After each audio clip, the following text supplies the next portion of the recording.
বিসমিল্লাহির রহমানির রহিম। প্রিয় দর্শক শ্রোতা, আসসালামু আলাইকুম। আশা করি সবাই ভালো আছেন। আমাদের শিক্ষামন্ত্রী মহোদয় ইতিমধ্যে কোচিং বিষয়ে বিভিন্ন মন্তব্য করেছেন। কোচিং সেন্টারগুলো বন্ধ করা হবে, শিক্ষকরা শিক্ষা প্রতিষ্ঠানেই কোচিং করাবেন, তার জন্য শিক্ষকরা সম্মানী পাবেন, এরকম কিছু মন্তব্য দেখতে পাচ্ছি, বিভিন্ন ফটোকার্ড দেখতে পাচ্ছি, নিউজ দেখতে পাচ্ছি। এ বিষয়ে আমার মতামত হচ্ছে, আসলে আমরা কোচিং বাণিজ্যটা কোনোভাবেই চাই না। বিশেষ করে শিক্ষকরা শিক্ষার্থীদের একেবারে বন্দি করে প্রেশার দিয়ে কোচিং চলছে।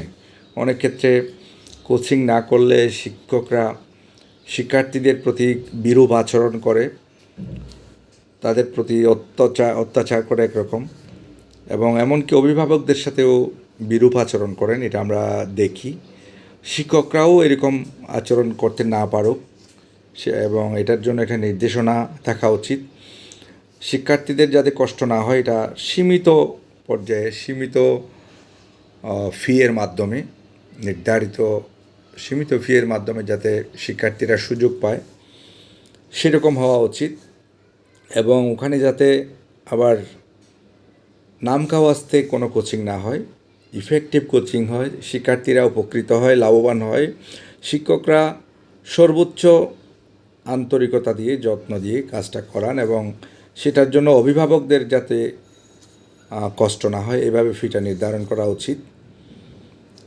এবং কোচিংয়ের পাশাপাশি আরেকটা জিনিস আমাদের লক্ষণীয়, সেটা হচ্ছে কোচিং সেন্টার আমরা বন্ধ করতে চাচ্ছি, সেটাও ভালো কথা। কিন্তু আমরা স্কুলের ভর্তির ক্ষেত্রে যদি প্রতিযোগিতার ব্যবস্থা রাখি, মেধার ভিত্তিতে বা ভর্তি যুদ্ধের বা ভর্তি পরীক্ষার মাধ্যমে যদি আমরা শিক্ষার্থী ভর্তি করাই, তাহলে আমাদের সেক্ষেত্রে আবার অভিভাবকরা কোচিংমুখী হয়ে যায়, ভর্তির জন্য কোচিং করাবে বিভিন্ন জায়গায়।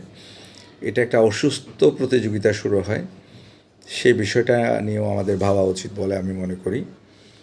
তো শিক্ষার জন্য আমাদের শিক্ষামন্ত্রী মহোদয় বাস্তবায়ক এবং অভিভাবক এবং শিক্ষার্থী এবং শিক্ষকদের যে চাওয়া, যে প্রত্যাশা, সেটা পূরণ করুক, পূরণ করতে পারুক, সফল হোক, সেই আশাবাদ ব্যক্ত করছি। এবং শিক্ষার্থীরা চূড়ান্তভাবে লাভবান হোক, একটা বিপরীতমুখী সাংঘর্ষিক একটা পরিবেশ তৈরি না হয়ে শিক্ষার্থী শিক্ষক একটা ভালো যোগাযোগ তৈরি হোক, এবং তারা যাতে কোনোভাবে কষ্ট না পায়, এবং একটা বিরূপ পরিবেশ যাতে তৈরি না হয়, সেই আশাবাদ ব্যক্ত করছি।